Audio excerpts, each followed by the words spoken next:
All right, so chapter 10 of the Red Badge of Courage. We just saw Jim Conklin die. He ran out into a field, and Henry and the tattered man, another injured soldier whom we don't know, we just sort of met in this line of raggedy soldiers, had followed him, and he just died out there in the fields. And so now Henry is standing there with one other wounded soldier in the middle of a field. And he's got to decide what to do about all of this. There was a moment where the scenery sort of turned red, and that might be symbolic and worth thinking about. Another thing that I think is worth talking about at this point is that a lot of people consider the Red Badge of Courage to be one of the first true anti-war novels. Theoretically, it's a story about courage and fighting, but fighting is characterized as a machine, a mechanized thing. Heroism doesn't seem to exist. We're looking at human beings in battle as sort of animals who are struck with either a fight or flee reflex and have to do one or the other. There hasn't been a lot of glory. There hasn't been a lot of positives about war, and we just witnessed sort of brutal and I don't want to say pointless, but without any kind of positive outcome, death of Jim. It's not like he died defending his friends or he died defending his country. He ran wildly out into a field and died. And so this is pretty harsh. And this is what Crane is trying to do. He's trying to tell his readers, hey, war is not this glorious, wonderful thing. It's brutal and callous and unthinking. It doesn't care about you or anybody, and nobody's of any value to it. And so here they are sort of confronting this. Henry is confronting not just the death of Jim, but the death of all of his illusions about combat and warfare and all of that as well. And maybe the Civil War represents that for America, the death of its illusions as well. I don't know. But clearly something's going on here that's worth thinking about as we open up chapter 10. The tattered man stood thinking. Well, he had a lot of spirit, didn't he? He said finally in a small, surprised voice. A lot of spirit. He thoughtfully moved one of the lifeless hands with his foot. I wonder where he got his strength from. I never saw a man do anything like that before. It was a strange thing. Well, he had a lot of spirit. The youth wanted to scream out his grief, but his tongue lay dead in his mouth. He threw himself upon the ground in sorrow. The tattered man stood thinking. Look here, he said after a time. He gazed at the body as he spoke. There's a lot of background noise. Hopefully it's not too much. Sorry about that, but I'm at swim practice and it's loud here. It is what it is. The tattered man stood thinking. Look here, he said after a time. He gazed at the body as he spoke. He's gone, isn't he? And we might as well begin to think about ourselves. This is all over. He's gone, isn't he? And he's safe here. Nobody will touch him. And I must say, I'm not enjoying any great health myself these days. That's sort of an understatement. It's kind of funny. The youth, awakened by the tattered soldier's tone of voice, looked up quickly. He saw that the man was standing unsteadily on his legs, and that his face had become a kind of blue. Oh, great. Now it looks like this guy's dying, too. Good Lord, the youth cried. You're not gonna... Not you, too. The tattered man waved his hand. Not die, he said. All I want is some soup and a good bed. Some soup, he repeated dreamily. The youth arose from the ground. I wonder where he came from. I left him over there, he pointed. And now I find him here. And he was coming from over there, too. He indicated a new direction. They both turned towards the body as if to ask a question. Well, the tattered man spoke at last. There isn't any use in our staying here and trying to ask him anything. The youth nodded in agreement. So they seem to have lost their way. They don't know which direction they came from. They don't know how to get back to the group of men. The youth nodded in agreement. They both turned to gaze for a moment at the body. The youth murmured something. Well, he was quite a fellow, wasn't he? Said the tattered man, as if in answer. They turned their backs and started to walk away.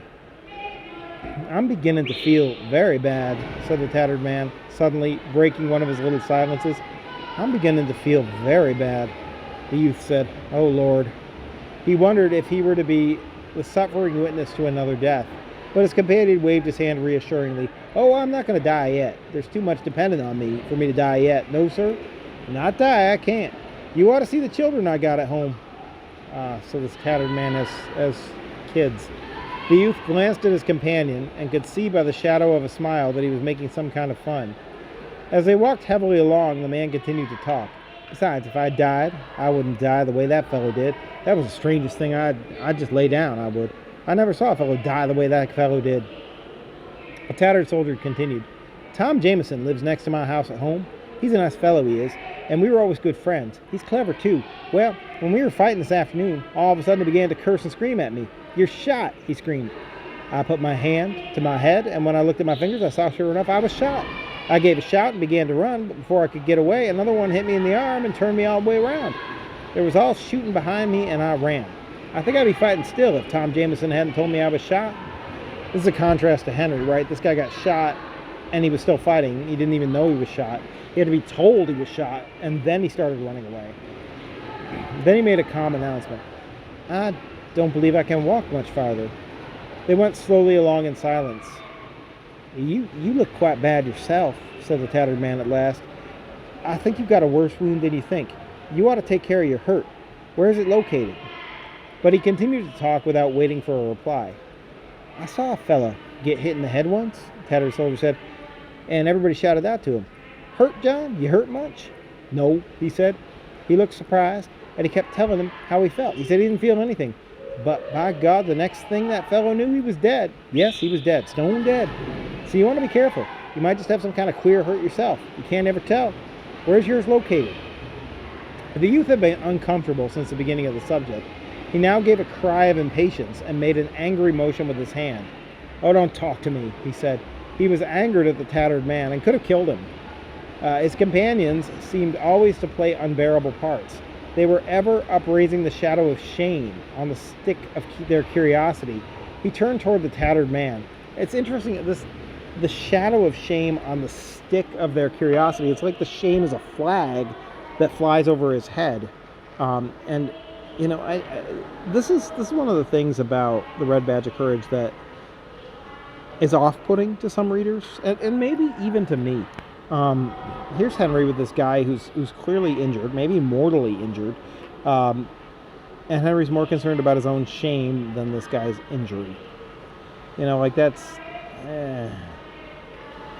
he doesn't like to be called out. Now don't talk to me, he repeated with a despairing tone. My Lord knows. Hold on. Well, Lord knows, I don't want to worry anybody, said the other. There was a little tone of despair in his voice, too, as he replied, Lord knows I got enough problems of my own to think of. The youth, who had been having a bitter argument with himself here, spoke in a hard voice. Goodbye, he said. The tattered man looked at him with complete surprise. Why, friend, where are you going? He asked unsteadily. The youth, looking at him, could see that he, too, like the other one, was beginning to act dull and animal-like. His thoughts seemed to be jumping about in his head.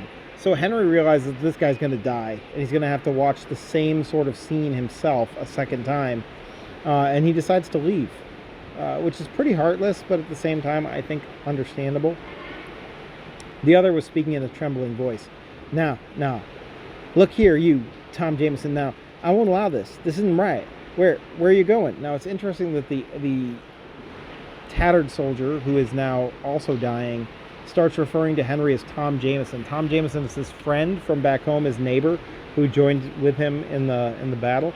So it's like he's hallucinating. Henry's accurately seeing what's happening to this guy. The youth pointed distantly. Over there, he replied. Well, now look here, said the tattered man, talking in a crazy way. His head was hanging forward, and his words were pushed together. This isn't right now, Tom Jameson. This isn't right. It's not right for you to go away with a bad hurt. It's not right. It's not. In reply, the youth climbed a fence and started away. He could hear the man begging. Once he turned angrily. What? Look here now, Jameson. Now, it's not. The youth kept going. Turning at a distance, he saw the tattered man wandering about helplessly in the field. He now thought that he wished he were dead. He believed that he wished to be one of those men whose bodies lay spread over the grass of the fields and among the trees of the forest. Hear what we're talking about when I say that this is an anti-war novel. This poor guy, you know, it's sort of, I guess, despicable that Henry leaves him, but at the same time, what's he going to do for this guy? A guy can't walk any farther. He's bleeding out. Like, I guess just stay with him until he dies. The simple question of the tattered man have been like knives cutting into him. They showed a society that digs pitilessly at secrets until all is apparent. His companion's steady questions made him feel that he could not keep his crime hidden in his heart. It was sure to be uncovered by one of those who are always finding those things which are meant to be forever hidden. He admitted that he could not defend himself against this. It was not within his power.